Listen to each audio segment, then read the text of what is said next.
Hello friends, स्वागत है आपका फिर एक बार हमारे ऑफिशियल स्टडी अड्डा चैनल में। जैसा कि हम लोगों ने दोस्तों 1 सितंबर 2023 का फर्स्ट शिफ्ट सॉल्व किया था। ठीक है, आज हमारा दोस्तों सेकंड शिफ्ट सॉल्व होगा। मैथ का सॉल्यूशन देखेंगे इसमें दोस्तों। तो आई होप दोस्तों वो वाली क्लास आपको बहुत ही पसंद आई होगी। तो हम आज अपनी दूसरी क्लास करने वाले हैं। तो दूसरी क्लास का पहला क्वेश्चन दोस्तों हमको दिया गया। एक सूचना आपको बता दें, एसएससी जीडी की भी जो भी तैयारी कर रहा है दोस्तों, उसके लिए भी शाम को 8:30 बजे क्लास चलती है। तो वहाँ से आप लोग एसएससी जीडी के भी क्वेश्चन देख सकते हैं। ठीक है, और हम जल्द ही जीके और जीएस की भी दोस्तों छोटी छोटी क्लास लेकर आएंगे आपके लिए। एक सर हमारे पास हैं, वो आपको वो क्लास करवाएंगे। तो इसका पहला क्वेश्चन क्या दिया दोस्तों, कह रहा है ए एक कार्य को 36 दिनों में कर सकता है। एक कार्य को दोस्तों 36 दिनों में कर सकता है। ठीक है, फिर आगे क्या कह रहा है, जबकि बी इसे 48 दिनों में कर सकता है। जबकि बी इसे 48 दिनों में कर सकता है। बी ने इस पर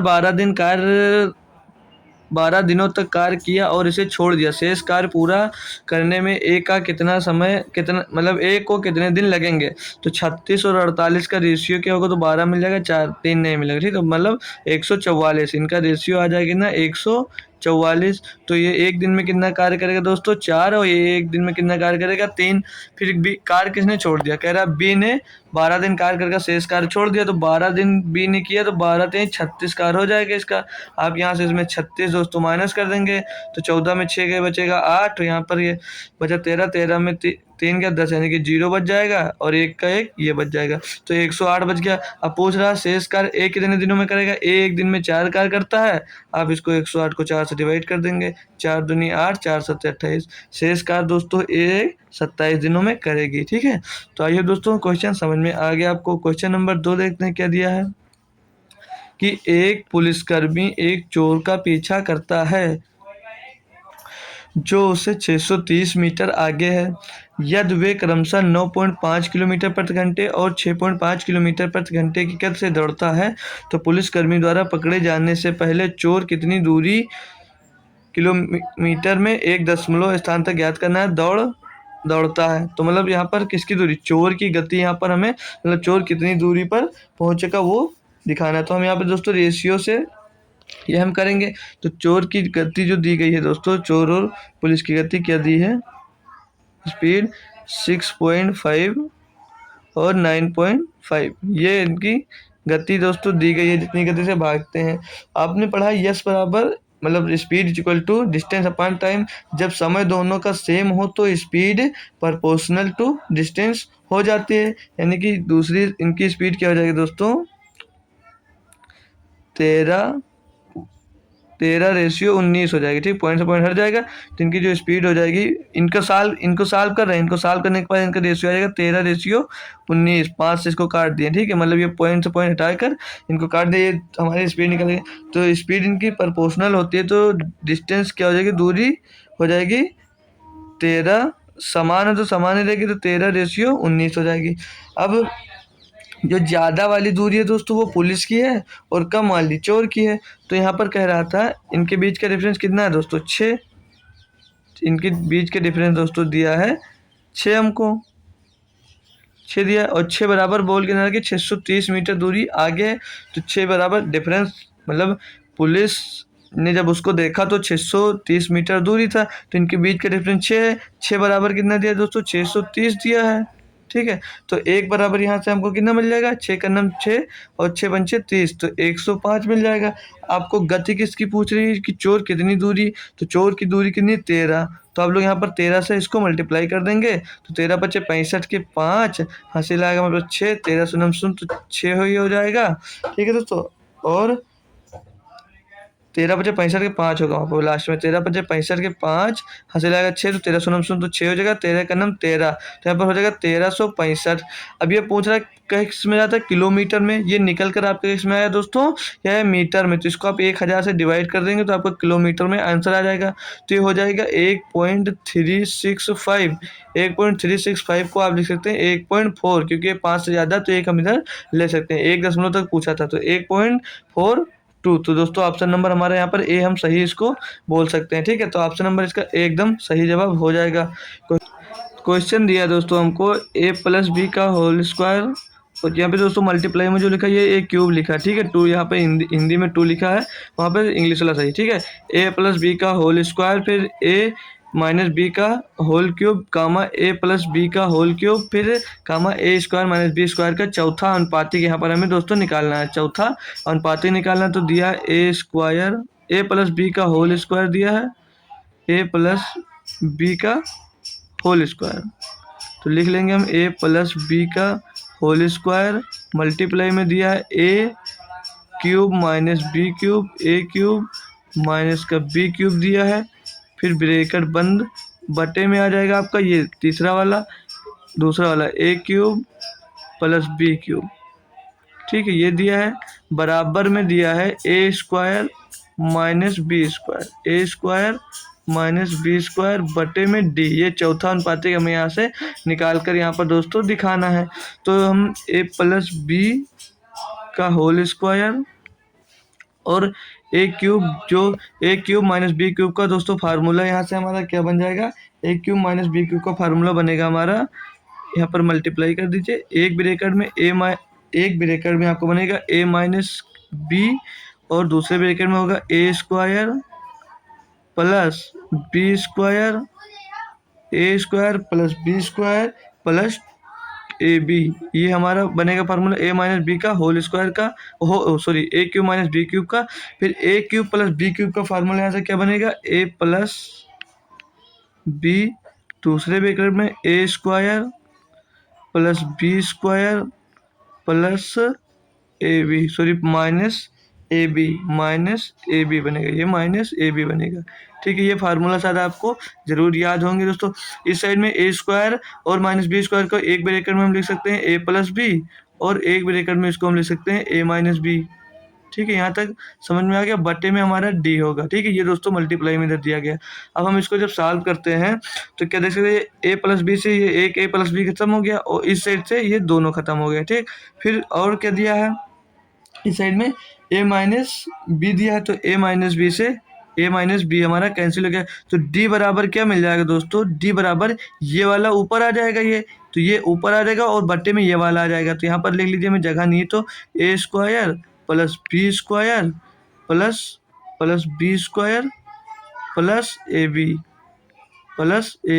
तो हमारा जो आंसर बनेगा दोस्तों, यहाँ से ये देख लीजिए, एक स्टेप हम यहाँ से हटा दिए हैं, ये वाला लाइन नहीं लिखिए आप, अगर नोटबुक में कर रहे हैं तो ये वाला जरूर लिख लीजिए एक स्टेप, फिर दोबारा करिए। तो दोबारा आंसर होगा a square plus b square minus a b बटे में a square plus b square plus a b. तो हमारा आंसर दोस्तों यहाँ पर ये सी ऑप्शन बन रहा है, a square plus b square minus a b बटे में a square plus b square और प्लस ए बी। तो हमारा आंसर नंबर यहाँ पर सी एकदम सही जवाब होगा। आई होप दोस्तों ये भी क्वेश्चन आप लोगों को समझ में आएगा। अगला क्वेश्चन डीआई का दोस्तों दिया गया है, दिए गए पाई चार्ट का अध्ययन करें और नीचे दिए गए प्रश्नों के उत्तर। पाई चार्ट एक क्षेत्र में, जो क्वेश्चन अब दिया है यहाँ से हमको ये क्वेश्चन दिया गया है, कह रहा है पाई चार्ट एक क्षेत्र के 5 गांवों की जनसंख्या दर्शाता है। दोस्तों ये जनसंख्या दर्शाता है, तो ये विलेज की जनसंख्या कितनी दी गई है दोस्तों, 50,000। तो क्वेश्चन देखेंगे हमको क्या दिया है, इसमें रेशियो था दोस्तों इसमें मतलब दोस्तों क्वेश्चन जो दिया था उसमें रेशियो निकालना था, किसका रेशियो निकाला था, विलेज बी और डी का रेशियो, बी और डी गांव का रेशियो यहाँ पर पूछा गया था दोस्तों, ठीक है। तो हम निकाल लेंगे इसमें बी गांव कौन सा है दोस्तों, बी हमें दिया गया है, बी दिया है ये 30%, बी दिया है हमको 30% और डी दिया है, डी दिया है 30%, ठीक है। डी हमें यहाँ पर कितना दिया है 30%, और बी की बात कर रहा है तो बी यहाँ पर आपको कितना दिया दोस्तों 20%। तो 20 और 30 का रेशियो पूछ रहा था, तो बी और डी का रेशियो आ जाएगा 2 और 3 दोस्तों। इसका हम दोस्तों ना ऑप्शन लिए ना क्वेश्चन लिए, ठीक है दोस्तों। तो इसमें रेशियो बी और डी का रेशियो पूछ रहा था, तो बी और डी का रेशियो आ जाएगा 2:3, ठीक है दोस्तों। आइए दोस्तों ये भी समझ में आ गया। अगला क्वेश्चन दिया, क्वेश्चन नंबर 5 कह रहा है इसमें P और Q एक दूसरे के व्युत्क्रमानुपाती हैं और P 10 है जब Q 6 है। जब P का मान 15 होगा तो Q का मान क्या होगा। ये क्वेश्चन दोस्तों अच्छा सा दिया है। तो हम यहाँ पर P प्रोपोर्शनल क्यू मान लेते हैं, P प्रोपोर्शनल 1/Q मान लेते हैं। कहा है ना व्युत्क्रमानुपाती होता है P, क्यू का व्युत्क्रमानुपाती होता है, तो P प्रोपोर्शनल 1/Q ये क्वेश्चन में कहा गया था। अब हम इसको लिख सकते हैं P, अब प्रोपोर्शनल हटेगा तो एक कांस्टेंट जुड़ जाता है, तो P इक्वल टू K/Q। ठीक है, प्रोपोर्शनल का चिन्ह हटाकर हम कांस्टेंट के रखते हैं। जब भी आपका प्रोपोर्शनल का चिन्ह हटाते हैं तो एक कांस्टेंट वहाँ पर आ जाता है। तो जब यहाँ पर दोस्तों P दिया है, जब P 10 है, जब P 10 है तो P कितना हो जाएगा 10, और Q कितना दिया है दोस्तों, क्यों दिया 6, तो क्यों दिया 6, तो K का मान यहाँ से कितना आ जाएगा दोस्तों, K इक्वल टू 60 आ जाएगा। मतलब जो कांस्टेंट आया उसका मान क्या आ गया है दोस्तों, 60 आ गया। तो हम दोबारा से P बराबर K/Q रखते हैं, K/Q रखते हैं। ठीक है, दोबारा से फिर इसमें हम P का मान एक बार 15 रखते हैं, P का मान एक बार 15 रखते हैं, और हमें पूछा किसका, Q का मान क्या होगा, तो P बराबर 15 और K का मान यहाँ से हमको दोस्तों 60 मिल गया था, तो 60/Q, Q का मान ज्ञात करना है, तो Q इक्वल टू हो जाएगा 60/15, 60/15 के 15 का नाम 15, 15 चौको 60। तो दोस्तों यहाँ पर जो आपको Q का मान मिलेगा, Q का मान मिलेगा 4, जो कि ऑप्शन नंबर यहाँ पे हमें सी में दिया गया। ठीक है दोस्तों, तो आई होप दोस्तों ये भी क्वेश्चन आपको अच्छे से समझ में आ गया होगा। क्वेश्चन नंबर 6 दिया है, राम एक कार को 18 दिनों में कर सकता है, राम एक कार को 18 दिनों में अकेले कर सकता है, श्याम और नरेश उस कार को 9 दिनों में कर सकते हैं, राम और नरेश 12 दिनों में कर सकते हैं, तो श्याम अकेले पूरा कार्य कितने समय लेगा, मतलब पूरा कार्य करने में कितना समय लेगा। तो राम अकेले उस कार्य को कितने दिनों में कर सकता है, 18 दिनों में कर सकता है, 18 घंटों में कर सकता है। श्याम और नरेश, तो श्याम को यस मान लेंगे और नरेश को यन मान लेंगे, मिलकर उस कार्य को 9 घंटे में कर सकते हैं। ठीक है, फिर आगे बोला है कि राम और नरेश, तो राम और नरेश सेम काम को 12 घंटे में कर सकते हैं। ठीक है, तो इनका एलसीएम यहाँ से क्या आएगा, इनका एलसीएम आएगा 12 3 36, हाँ 36, इनका एलसीएम जो यहाँ से मिल जाएगा दोस्तों, हमें एलसीएम इन सभी का मिल जाएगा 36। तो ये राम एक दिन में 2 काम करेगा, और श्याम और नरेश एक दिन में 4 काम करेंगे, और जो यहाँ पे दोस्तों राम और नरेश दिया है वो काम करेंगे 3। तो अब यहाँ से हम किसकी वैल्यू, यहाँ से अगर राम की वैल्यू दी गई है, राम एक दिन में कितना काम करता है 2, राम एक दिन में कितना काम करता है, राम एक दिन में दोस्तों 2 काम करता है। तो यहाँ से नरेश की वैल्यू आप निकाल लेंगे, तो नरेश एक दिन में कितना काम करेगा, जब राम 2 कर रहा है तो 3, राम और नरेश मिलकर 3 कर रहे हैं, राम अकेले 2 करता है तो नरेश 1 काम करेगा। तो नरेश की जब वैल्यू आ गई तो यहाँ पर हम श्याम की भी वैल्यू निकाल लेंगे, श्याम को भी ज्ञात कर लेंगे। तो श्याम एक दिन में कितना काम करेगा, जब नरेश एक दिन में 1 कर रहा है, ये टोटल काम हो रहा है दोस्तों 4, तो यानी कि श्याम एक दिन में कितना काम कर रहा होगा 3। तो सबकी एफिशिएंसी अलग अलग आ गई, राम एक दिन में 2 काम करता है, श्याम एक दिन में 3 काम करता है, नरेश एक दिन में 1 काम करता है। तो बोल रहा है कि श्याम अकेले इसे पूरा कितने समय में करेगा, तो 36 काम है, श्याम एक दिन में कितना करता है 3, तो 3 से इसको डिवाइड करेंगे, 3 एक 3 और 3 दूनी 6, यानी कि वो 12 घंटे में टोटल काम जो दोस्तों श्याम है वो 12 घंटे में पूरा काम अकेले कर सकता है। तो आपका आंसर नंबर बी होगा एकदम सही जवाब। अगला क्वेश्चन दिया है, ये शायद 6 नंबर क्वेश्चन है, कह रहा है सिंप्लीफाई द फॉलोइंग। तो इसको 16 सही 2/5 दिया है, तो इसको आप लोग सीधे हल करेंगे तो कितना हो जाएगा, ये 16 पंचे 80, तो 82/5 माइनस 12 गुणे 15, 12 गुणे 15 होगा दोस्तों, 12 गुणे 15 180, 180 में 1 जुड़ जाएगा तो 181, 181 बटे यहाँ पर 15 दिया वो लिख लेंगे। यहाँ दोस्तों डिवाइड में दिया है 81 या 243, 243 और 4 247। ठीक है, 247/81, इतना समझ में आया। अब इसको हम जब सॉल्व करेंगे दोस्तों, ये ब्रैकेट में दिया था, ठीक है, ब्रैकेट में रखेंगे नहीं तो हमारा क्वेश्चन गलत हो जाएगा। तो अब इसको सॉल्व करेंगे तो ये 82 और 15, तो इसका एलसीएम लेंगे तो एलसीएम इन दोनों का आ जाएगा 15, इन दोनों का एलसीएम 15 आएगा, तो नीचे 3 में गुणा हो तो ऊंचे भी 3 का गुणा हो जाएगा, तो कितना आ जाएगा ऊपर 246, 82 या 246 माइनस 181। ठीक है, ये ध्यान में रखें, ब्रैकेट में कर लेंगे, और ये भाग में दिया तो मल्टीप्लाई में होगा तो ये पलट जाएगा 81/247 हो जाएगा। ठीक है, यहाँ तक समझ में आया। अब इसमें से इसको घटाएंगे तो 6 में 1 जाएगा दोस्तों, 5 बचेगा, और यहाँ पे बचा कितना 4 तो हो जाएगा 14, 14 में दोस्तों 8 जाएगा तो बचेगा 6, 1 से 1 खत्म, कुछ नहीं बचेगा, बटे में 15 बच जाएगा और गुणे में यहाँ पर 81/247 दिया है। तो हम इसको और सॉल्व करते हैं, अगर और सॉल्व करेंगे तो 5 से कट जाएगा, तो 5 एकम 5, 5 तें 15, 5 तें 15, फिर 3 से इसको काटेंगे तो 3 27 बार जाएगा, 3 27 81। अब ऊपर आ गया कितना दोस्तों 13, तो 13 से ये कट रहा है, हाँ ये कट जाएगा, 13 एकम 13, 13 एकम 13, बचा कितना यहाँ पर 11 हो गया 117, तो 13 नवैया 117 बन जाएगा। तो बचेगा कितना आपके पास 27/19, यानी कि इसको जब और सॉल्व करें तो 19 का नाम 19, 19 और 27/19, तो एक सही 8/19 आपका ऑप्शन कहीं दिया, ऑप्शन नंबर यहाँ पर दोस्तों जो डी है वो दिया है एक सही 8, एक सही 8, ऑप्शन नंबर बी सही होगा, एक सही 8/19, यानी कि 8/19। तो ऑप्शन नंबर आपका बी एकदम सही जवाब हो जाने वाला दोस्तों। क्वेश्चन नंबर अगला देखते हैं, ये 8 है वो 7 रहा होगा। तो अगला क्वेश्चन दिया, एक विषय में 13 छात्रों का औसत अंक 66 है, एक विषय में औसत अंक 66 है, तो हम पहले 13 विषयों में 13 छात्रों का औसत अंक टोटल देख लेंगे 66, तो इसको गुणा करेंगे तो 13 छंग 78 के 8, हासिल आया 7, 13 छंग 78, 78 और 7 85, तो टोटल छात्रों का औसत निकल कर आ गया 885। फिर कह रहा है यदि पहले 7 छात्रों का औसत 67 है, तो पहले 7 छात्रों का औसत कितना है दोस्तों 67, तो 7 से इसका मल्टीप्लाई करेंगे, 7 7 49 के 9, हासिल आएगा 4, 7 छंग 42, 42 42 और 4 46, तो 469 ये मिल जाएगा। फिर अगली कह रहा है अगली अंतिम 7 विद्यार्थियों का औसत 69 है, तो अगली 69 है, तो इसका भी मल्टीपल करेंगे, 7 9 63 के 3, हासिल आएगा 6, 7 छंग 42 और 6 7 9 63 के 3, हासिल आया 6, 7 छंग 42, 42 और 6 48, तो 483 इसकी वैल्यू मिल जाएगी।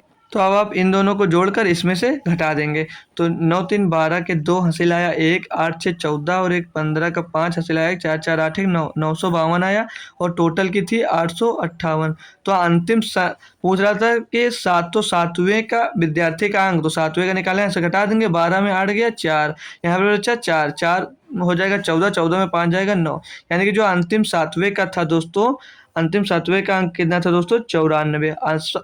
नंबर ए यहाँ पर सही जवाब हो जाने वाला है। क्वेश्चन नंबर 9 देखेंगे, क्वेश्चन नंबर 9 देखेंगे, इसमें दिया है कि वार्षिक चक्रवृद्धि ब्याज पर एक धनराशि 3 वर्षों में 6400 रुपये हो जाती है, 5 वर्षों में 8100 रुपये हो जाती है, तो प्रतिवर्ष ब्याज ज्ञात कीजिए। तो कैसे ज्ञात कर सकते हैं इसको, ठीक है, तो हम इसको फ्रैक्शन वैल्यू से आपको सिखाए हैं। तो जैसे ये दिया 3 वर्ष में कितनी हो जाती है 6400 और 5 वर्ष में हो जाती है 8100 रुपये, ठीक है। तो आप क्या करेंगे, इनका पहले LO निकालेंगे, अंडर रूट में 6400 रुपये हो जाती है और रेशियो ये 8100 रुपये हो जाती है।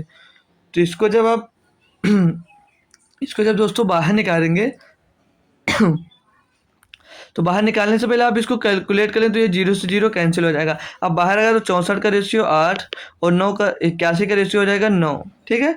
तो 3 वर्ष में 8 और 5 वर्ष में हो जाती है कितनी 9, तो इन दोनों का डिफरेंस है 1, तो मतलब ये 1 बढ़ जाती है, 3 वर्ष से 5 वर्ष में 1 बढ़ती है, ठीक। 1 कितने में बढ़ती है 8 में, तो मल्टीप्लाई आप यहाँ पर 100 कर दीजिए, ठीक। तो 100/8, 100/8 यानी कि 12/5 आपका आंसर हो जाएगा। 100/8 यानी कि 12/5, 12 सही 12 8 96, तो 12 8 बढ़ाइए हम 96, तो 12 सही 4/8, यानी कि 12 सही 1/2%, ठीक है, 12 से 1/2%, जो कि शायद ऑप्शन नंबर बी में दिया गया था। तो दोस्तों ये दोस्तों कॉपी नहीं हो पाया, इसलिए गलत हो गया। तो 12 सही 1/2% इसका बढ़ जाएगा, जो ऑप्शन नंबर आपको बी में दिया गया था। इसका आंसर जो होगा दोस्तों 12 सही 1/2%, ठीक है। ऑप्शन मिसप्रिंट हुआ थोड़ा सा, ठीक है। फिर अब हम अगला क्वेश्चन देखते हैं, क्वेश्चन नंबर 9। इसमें कहा गया है कि 2 गुणे 4 गुणे 1 इकाई आयाम वाले एक घनाकार को पिघलाया जाता है और एक नया घन बनाया जाता है, तो वर्ग इकाइयों में बने घन का कुल पृष्ठीय क्षेत्रफल कितना होगा। तो यहाँ पर बने घन का कुल पृष्ठीय क्षेत्रफल कितना होता है, AQ ए क्यूब, और ए क्यूब इक्वल टू 2 चौके 8 एक नम 8 तो बराबर 8 दिया है। तो ए की वैल्यू यहाँ से क्या मिल जाएगी दोस्तों 2। ठीक है, तो हमारा दोस्तों जो बने घन का कुल पृष्ठीय क्षेत्रफल होता है दोस्तों वो 6a² होता है, 6a² होता है। तो 6 मल्टीप्लाई 2 का स्क्वायर हो जाएगा तो कितना हो जाएगा 4, तो 6 चौके 24। तो यहाँ से आपको जो कुल पृष्ठीय क्षेत्रफल निकल कर आ जाएगा वो आ जाएगा 24। ऑप्शन नंबर सी इसका एकदम सही जवाब हो जाने वाला है दोस्तों। ये भी क्वेश्चन आप लोग समझ लिए होंगे। अगला क्वेश्चन दिया 11 नंबर, कह रहा है एक पंखे की कीमत 28% कम की गई, फिर 35% बढ़ा दी गई, यह परिणामी कीमत 1215 रुपये है, तो पंखे की कुल मूल कीमत ज्ञात कीजिए। तो दोस्तों पंखे की कीमत हम मान लेंगे पहले एक्स रही होगी, 28% की छूट दी तो कितने में बेचे दोस्तों इसको 72% में, 72/100 मल्टीप्लाई करेंगे। फिर बोल रहा है 35% बढ़ा देगी, 35% बढ़ा दिए तो 135 में बेच रहे होंगे, बटे में आपको 100 आ गया, बराबर में इसकी कीमत मतलब टोटल कितने में बेच रहे थे इसको फिर बढ़ाने घटाने के बाद 1215 रुपये में। अब इसको हम यहाँ से अगर कैलकुलेट करते हैं दोस्तों तो ये 12 से कट जा रहा है, तो पहले 9 से काट लेते हैं, 9 से कटेगा ये, तो 9 अठे 72, ये कलर शायद आपको दिख नहीं रहा होगा, 9 अठे 72 और ये 9 से कटेगा तो 9 एकन्नम 9 बचा 3 हो गया, यहाँ पर कितना 31, 9 तीरिक 27 बचा 4 हो गया 45, तो 9 बचे 45, ये आ गया 100, हमारा कितना आ गया यहाँ पर 135। अब 135 से 135 डिवाइड हो जाएगा और ये गुणा होगा, 100 में 100 का गुणा होगा तो कितना हो जाएगा दोस्तों 10,000 हो जाएगा। ठीक है, और बटे में आपका आ जाएगा 8, तो अब ये 8 वाला, ठीक 8 से अब इसको डिवाइड करेंगे तो 8 का नाम 8, 2 बचा 20 हो गया, 8 दूनी 16, 4 बचा 40 हो गया, 8 पंजे 40, पीछे 0 बच गया, तो आपका अमाउंट कितना हो जाएगा दोस्तों 1250 रुपये, मतलब इसकी पूर्ण कीमत जो पहले रही थी वो थी दोस्तों 1250 रुपये। ठीक है, तो आइए दोस्तों ये भी क्वेश्चन आपका कंप्लीट हुआ। अगला क्वेश्चन देखते हैं, इसमें कह रहा है दोस्तों कह रहा है शोभा ने एक आवासीय क्षेत्र में 6 लाख में एक छोटा सा प्लाट खरीदा, इसे 20% लाभ पर लक्षिता को बेच दिया, बदले में लक्षिता ने इसे 10% की हानि पर दिनेश को बेच दिया, दिनेश ने प्लाट के लिए कितना भुगतान किया होगा। तो ये भी सेम क्वेश्चन था दोस्तों पहले के जैसा, मतलब उसने खरीदा कितने में, कौन खरीदा इसको, शोभा ने 6 लाख में खरीदा, 6 लाख में इसको खरीदा, फिर उसने 20% लाभ पर बेचा, 20% लाभ का मतलब होता है 120/6 100, तो 120/6 20 छक्का 120/20 पंचे 100, तो इसको हम 6/5 में लिख सकते हैं। फिर उसने दिनेश को 10% हान पर बेचा यानी कि 90 में बेचा, तो 90/100 यानी कि 9/10। ठीक है, यहाँ तक आपको समझ में आ गया।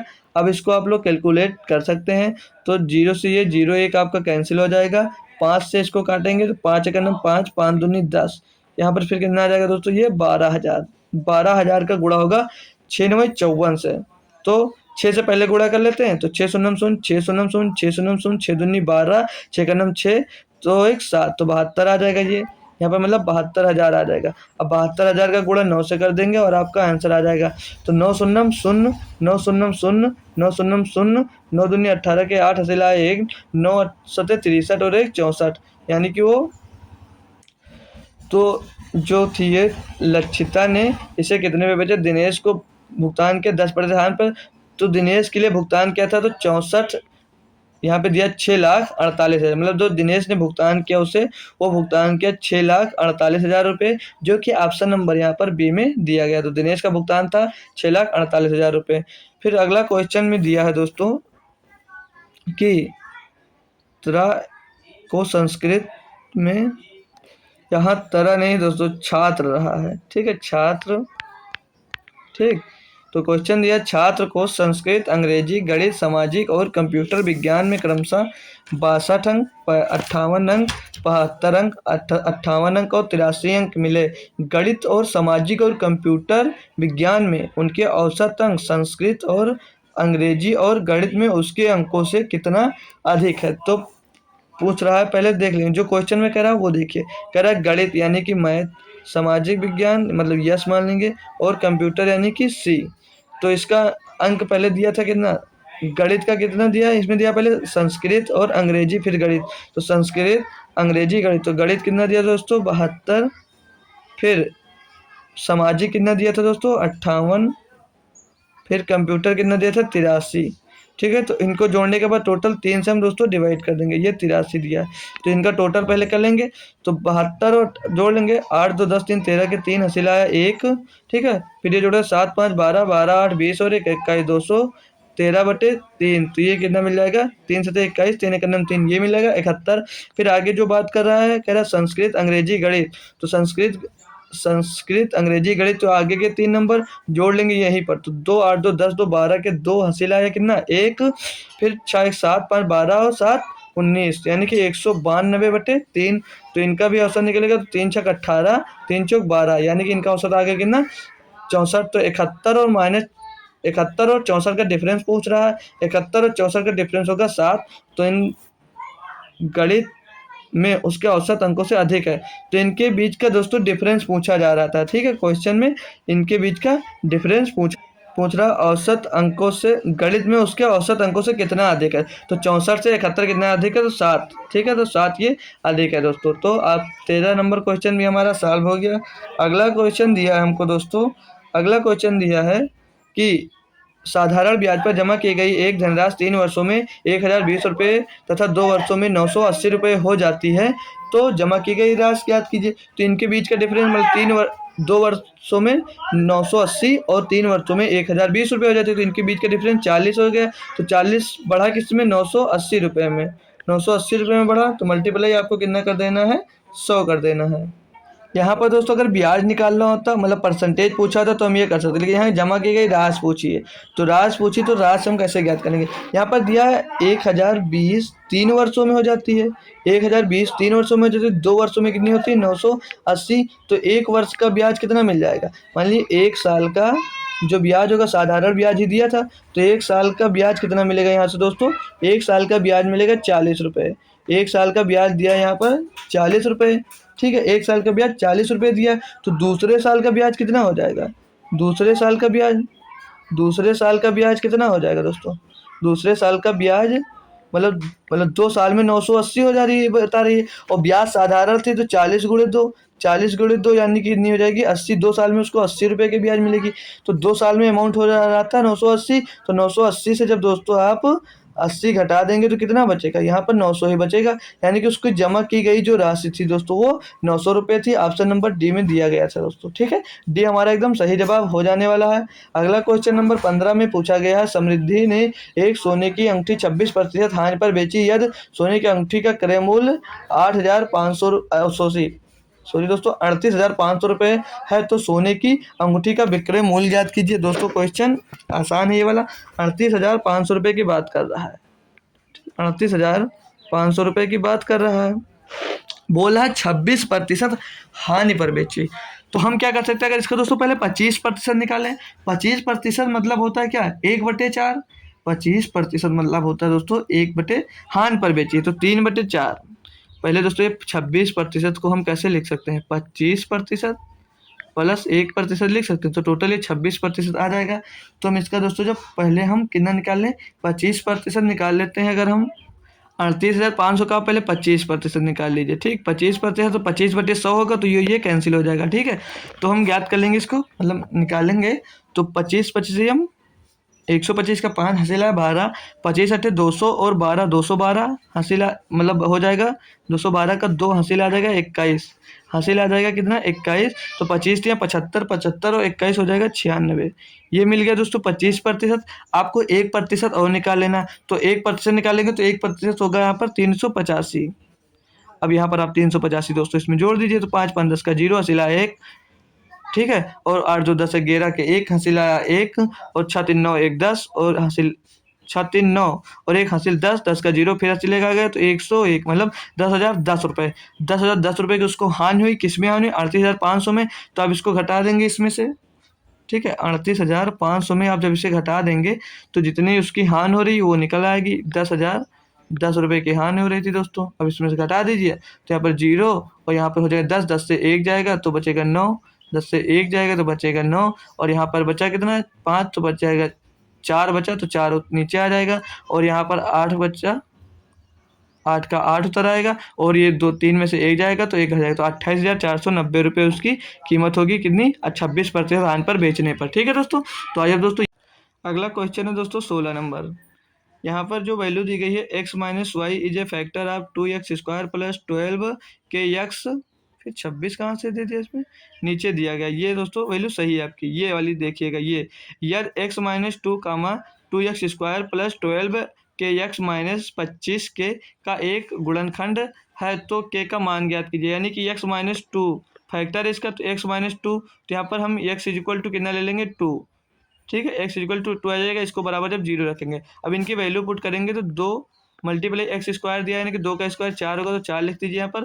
फिर 12 दिया है, 12 के, और एक्स की वैल्यू यहाँ पर कितनी दी गई है 2, तो 12 के में 2 का गुणा होगा माइनस 25 के। ठीक है, माइनस 25 के इज इक्वल टू आपको 0 रखना है। फिर 2 चौके 8 प्लस 12 दूना 24 के माइनस 25 के बराबर में 0 दिया है। तो यहाँ से 12 24 के से 25 के घटेगा तो बचेगा के, माइनस का तो इस साइड में भेज दे, प्लस का के हो जाएगा और इधर बचेगा 8, तो के की वैल्यू यहाँ पर मिल जाएगी दोस्तों आपको 8। तो ऑप्शन नंबर ए यहाँ पर सही जवाब हुआ। अगला क्वेश्चन देखते हैं। अगला क्वेश्चन दिया 17 नंबर। क्या कहा है? दूध और पानी का 25 लीटर मिश्रण है जिसमें दूध और पानी का अनुपात 3:2 है, मतलब मिल्क एंड वाटर 25 लीटर का मिश्रण है तो 3:2 यानी कि 15:10 का है। तो उधर पानी के अंदर फिर आगे कह रहा है मिश्रण में कितने लीटर पानी मिलाया जाना चाहिए ताकि ज्ञात मिश्रण परिणामी मिश्रण में 50% पानी हो। मतलब इसमें 50% पानी हो, मतलब ये दोनों को बराबर करने की बात कर रहा है। तो पानी कितना मिला दे? अगर 5 लीटर और मिला दे तो ये बराबर हो जाएगा, यानी कि 15-15 का रेशियो में आ जाएगा, तो 50% पानी हो जाएगा। तो 5 लीटर और मिलाएंगे और हमारा यहाँ पर 5 लीटर 50% हो जाएगा, मतलब 50% पानी और 50% यहाँ पर हो जाएगा क्या आपका दूध। ऑप्शन दोस्तों ये भी सही होगा। क्वेश्चन नंबर 17 हमारा एकदम सही जवाब हुआ। आइए क्वेश्चन नंबर 18 देखते हैं। कह रहा है 108 किलोमीटर पर घंटा की गति से चलने वाली 360 मीटर लंबी ट्रेन विपरीत दिशा में 90 किलोमीटर प्रति घंटा की गति से चल रही है। दूसरी ट्रेन 12 सेकंड में पार करती है, तो ट्रेन की लंबाई ज्ञात कीजिए। ट्रेन की यहाँ पर आपको लंबाई ज्ञात करके दिखाना है। तो ट्रेन की लंबाई दोस्तों क्या हो, तो ये 360 मीटर लंबी ट्रेन की विपरीत दिशा में। ठीक है, तो 300 कह रहा है 108 किलोमीटर प्रति घंटा की गति से चलने वाली ट्रेन 360 मीटर लंबी ट्रेन विपरीत दिशा में 90 किलोमीटर प्रति घंटा की गति से चल रही है, तो दूसरी ट्रेन को 12 सेकंड में पार करती है। तो दूसरे ट्रेन की लंबाई, तो दोनों ट्रेन को जब विपरीत दिशा की बात करता है तो हम दोनों ट्रेन को ऐड कर लेते हैं। तो एक ट्रेन को हम यक्स मान लें, यहाँ पर ये पता नहीं, तो बराबर में एक ट्रेन चल रही किस गति से 108 किलोमीटर प्रति घंटा से, दूसरी ट्रेन चल रही है दोस्तों 90 किलोमीटर प्रति घंटा से। ठीक है, अब इसको हम जब जोड़ेंगे तो 360 plus x is equal to 108 और 190 जोड़ेगा तो 198 आ जाएगा। ठीक है, तो ये किलोमीटर प्रति घंटा में दिया, तो हमें मीटर में पूछ रहा है, तो मीटर में बनाने के लिए 5/18 से इसमें हम लोग दोस्तों मल्टीप्लाई कर देंगे। और कितने सेकंड में पार कर रहा है? तो 12 से भी हम इसमें मल्टीप्लाई कर देंगे। तो इसको सॉल्व करेंगे तो 18 का नंबर 18, 18 का नंबर 18, 18 का नंबर 18 यानी कि 11 आ गया। तो 11 पचे 55, 55 गुणे 12, 55 गुणे 12 क्या होगा दोस्तों? 55 गुणे 12 यहीं पर कर लेते हैं। 55 गुणे 12 तो 12 पंचे 60, 12 पंचे 60 और 6 66, तो आ जाएगा 666। तो एक्स की वैल्यू यहाँ से निकालेंगे, मतलब दूसरी ट्रेन की लंबाई, तो 666 माइनस 360 कर देंगे। हमारी जो वैल्यू मतलब दूसरी ट्रेन की लंबाई आ जाएगी वो 300 मीटर आ जाएगी। 300 मीटर ऑप्शन नंबर बी है एकदम सही जवाब। आई होप दोस्तों ये भी क्वेश्चन आपको समझ में आ गया। अगला क्वेश्चन दिया दोस्तों 19 नंबर।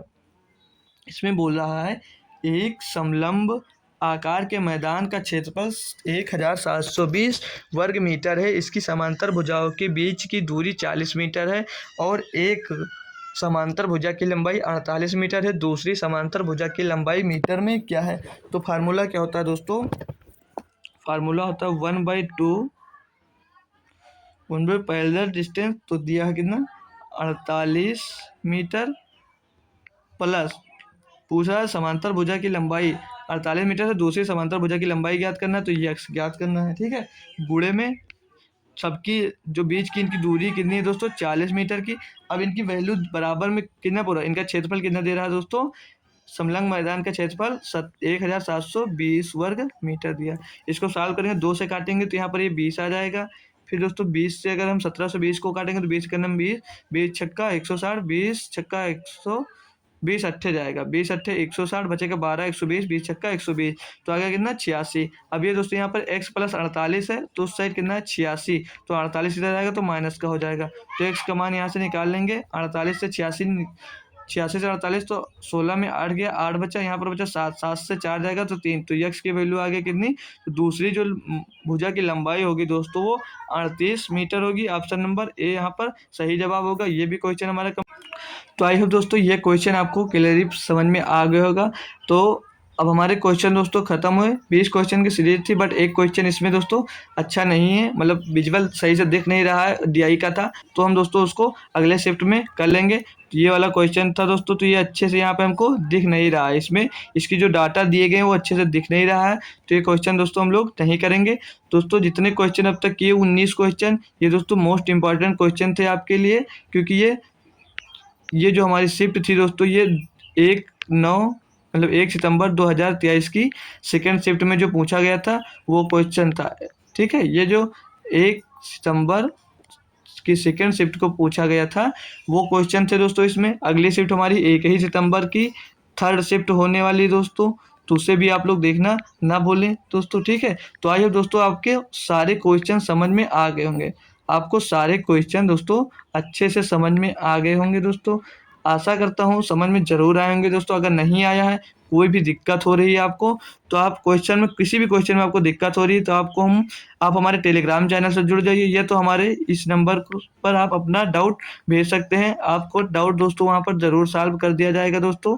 आपका डाउट इस नंबर पे भेजेंगे आप तो वहाँ पर सॉल्व कर दिया जाएगा, या आप उस डाउट को टेलीग्राम पर भेज सकते हैं, और आप व्हाट्सएप ग्रुप हमारा भी आप ज्वाइन कर सकते हैं। वहाँ से आपको इन्फॉर्मेशन मिलती रहेगी, जैसे कोई वैकेंसी आ रही है या कोई एग्ज़ाम होने वाला, इन सभी इन्फॉर्मेशन के लिए आप भी हमें टेलीग्राम और व्हाट्सएप पे भी ज्वाइन कर सकते हैं दोस्तों, ठीक है। तो आज का लेक्चर दोस्तों यहीं पर हम ख़त्म करते हैं। अगला लेक्चर हमारा जो होगा दोस्तों वो आपको कल मिलेगा 8:30 बजे सुबह ही। तो दोस्तों थैंक यू सो मच।